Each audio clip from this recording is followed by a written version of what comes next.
Welcome to Swiss kitchen, my kitchen my room. Hello friends, இன்னைக்கு நம்ம சேனலில் ஒரு ப்ரான் கிரேவி பார்க்க போகிறோம். இந்த கிரேவி வந்து ரச சாப்பாடு, சாம்பார் சாப்பாடு, வெரைட்டி ரைஸ் கூட சாப்பிட்டீங்க அப்படின்னா ரொம்ப ரொம்ப சூப்பராக இருக்கும். ரொம்ப டேஸ்டியான ரெசிபி இது. கண்டிப்பாக ட்ரை பண்ணி பாருங்கள். எப்படி செய்கிறது வீடியோக்குள்ளே பார்க்கலாம்.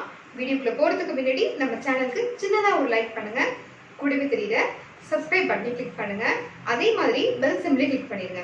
அப்போ தான் நான் எப்பொழுது போகிற வீடியோ உங்கள் மொபைலுக்கு நோட்டிஃபிகேஷன் வரும். ஓகேவா ஃப்ரெண்ட்ஸ்? அது மட்டும் இல்லாமல் நம்ம சேனலுக்கு சின்னதாக ஒரு கமெண்ட் பண்ணுங்கள். நீங்கள் தர சின்ன சப்போர்ட்டில் தான் இந்த வீடியோ வைரல் ஆகிறதுக்கு. ஸோ ஃப்ரெண்ட்ஸ், கண்டிப்பாக சப்போர்ட் பண்ணுங்கள். வாங்க வீடியோக்குள்ளே போகலாம்.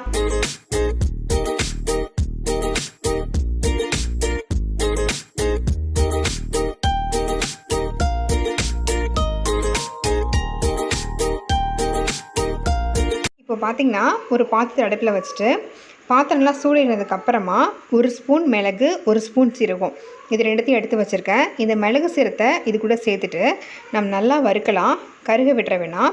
நம்ம கருக விட்டோம் அப்படின்னா அந்த ஸ்மெல்லே டோட்டலாக மாறிடும். அதே கடாயில் ஒரு 3 ஸ்பூன் போல் எண்ணெய் விடுறேன்.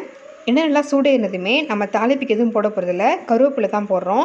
ஒரு 2 கொத்து கருவேப்பிலை எண்ணெயில் போட்டுட்டு நல்லா பொரிய விடுங்க. கருவேப்பிலை பொரிஞ்சு நல்ல ஒரு ஸ்மெல் வரணும். அதுக்கப்புறமா 3 வெங்காயத்தை குட்டி குட்டியாக சாப்பரில் போட்டு பொடிசாக கட் பண்ணியிருக்கேன். வெங்காயமும் இந்த தாளிப்பில் சேர்த்து நல்லா கலர் சேஞ்ச் ஆகி ஒரு கோல்டன் கலராக வரணும். நம்ம அது வரையுமே நல்லா கைவிடாமல் வெங்காயத்தை கறிக்கிறாமல் நல்லா மிதமான தீயில் இந்த மாதிரி கலர் வர வரையும் நல்லா வறுக்க போகிறோம். இந்த மாதிரி வதக்கிற வரையுமே அந்த வெங்காயம் நல்ல ஒரு ஸ்மெல் வரும் நமக்கு. இப்போ கருவேப்பிலையும் வெங்காயமும் இது கூட ஒரு ஸ்பூன், ஒரு பெரிய ஸ்பூனாட்டி ஒரு ஸ்பூன் இஞ்சி பூண்டு பேஸ்ட் சேர்த்துருக்கேன். நான் எப்போதுமே இஞ்சி பூண்டு பேஸ்ட் அரைக்கும் போது தோலோடு தான் போட்டு அரைப்பேன் பூண்டு. அப்போ தான் நல்ல ஃப்ளேவர் கிடைக்கும். இது கூடவே ஒரு 3 தக்காளியை நல்லா ஃபைனாக அரைச்சிருக்கேன் மிக்சியில். அதையும் இது கூட சேர்த்துட்டு நம்ம தண்ணி எதுவும் விடாமல் அந்த தக்காளியில் உள்ள தண்ணியை வச்சு கொஞ்சம் நல்லா தக்காளி இந்த பேஸ்ட் ட்ரை ஆகிற வரையும் ஓரளவு வதக்கிட்டு அதுக்கப்புறமா அந்த தக்காளி மிக்சியில் அரைச்சோம் இல்லையா, அந்த மிக்சி கலந்த தண்ணி மட்டும் இதுக்குள்ளே சேர்த்துட்டு நல்லா தொக்கை நல்லா எண்ணெய் திரிஞ்சு வர வரையுமே நல்லா நம்ம வதக்க போகிறோம். இந்த மாதிரி வதக்கும் போது என்ன ஆகும்னா அந்த வெங்காயம் தக்காளி நல்லா சாஃப்ட் ஆகிடும் நமக்கு. இப்போ பார்த்திங்கன்னா நம்ம அரை கப் போல் தண்ணி விட்டோம் இல்லையா, அது எல்லாமே ட்ரை ஆச்சு. இந்த ஸ்டேஜில் ஒரு 1/4 ஸ்பூன் மஞ்சள் பொடி, 1 ஸ்பூன் தனி மிளகாத்தூள் காரத்துக்கு ஏற்ப, உங்களுக்கு கிரேவிக்காக திக்னஸ் பண்ணுறதுக்காக ஒரு 3/4 ஸ்பூன் குழம்புத்தூள் சேர்த்துருக்கேன். இவ்வளோ தான். இதுக்கு மசாலா ரொம்ப கம்மி, ஆனால் ரொம்ப டேஸ்டியாக இருக்கும். இது கண்டிப்பாக ட்ரை பண்ணி பாருங்கள். ரொம்ப சூப்பராக இருக்கும். இப்போ பார்த்திங்கன்னா அந்த மசாலா வெங்காயம் தக்காளிலாம் வதங்கிறதுக்கு கிரேவிக்கு தகுந்த அளவு கல்லுப்பு சேர்த்துருக்கேன். நம்ம எப்பொழுதுமே கல்லுப்பு சேர்க்கும் போது அந்த கல்லுப்போட ஃப்ளேவர்ஸ் ரொம்ப சூப்பராக இருந்து சாப்பாட்டுக்கு இன்னும் கூட டேஸ்ட் கொடுக்கும். இப்போ நம்ம ஃப்ரான் கழுவி க்ளீன் பண்ணி வச்சுருக்கேன். இந்த ஃப்ரானையும் இது கூட தண்ணி இல்லாமல் கையில் எடுத்து போடணும். நம்ம அப்படியே போட்டோம் அப்படின்னா அதில் இருக்க தண்ணியும் கூட சேர்ந்துடும்.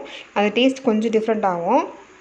மசாலா கூட சேர்த்து நல்லா ஃப்ரானை தண்ணி விடாமல் நம்ம நல்லா வதக்கலாம். எப்பொழுதுமே ஃப்ரான் ஃப்ரை மாதிரி தொக்கு மாதிரி செய்கிறோம் போது தண்ணி விடவே வேணாம். ஃப்ரான்லேயே தண்ணி இருக்கும், அதுவே நல்லா தண்ணி விட்டு நல்லா வேக ஆரம்பிக்கும். நம்ம எக்ஸ்ட்ரா தண்ணி விட வேணாம். அந்த தண்ணியே போதுமான அளவாக இருக்கும். இப்போ மூடி வச்சு 1 நிமிஷம் தான் வச்சுருக்கேன். அந்த தண்ணியெல்லாம் ரிலீஸ் ஆச்சு. இப்போ பார்த்திங்கன்னா நல்லா கிரேவி மாதிரி சூப்பராக வந்திருக்கு. ஃப்ரான் குக் ஆகிட்டுருக்கு. போட்டதோட ஃப்ரான் கொஞ்சம் சுருங்கியிருக்கு பார்த்தீங்களா. இந்த மாதிரி கலர் சேஞ்ச் ஆகி நல்லா அந்த ஸ்ட்ரக்சரே மாறி இருக்கும். இந்த ஸ்டேஜில் நம்ம எடுத்து வச்சுருக்க மிளகு சீரக பவுடரை ஒரு 1.5 ஸ்பூன் 1.25 ஸ்பூன் சேர்த்துக்கலாம்.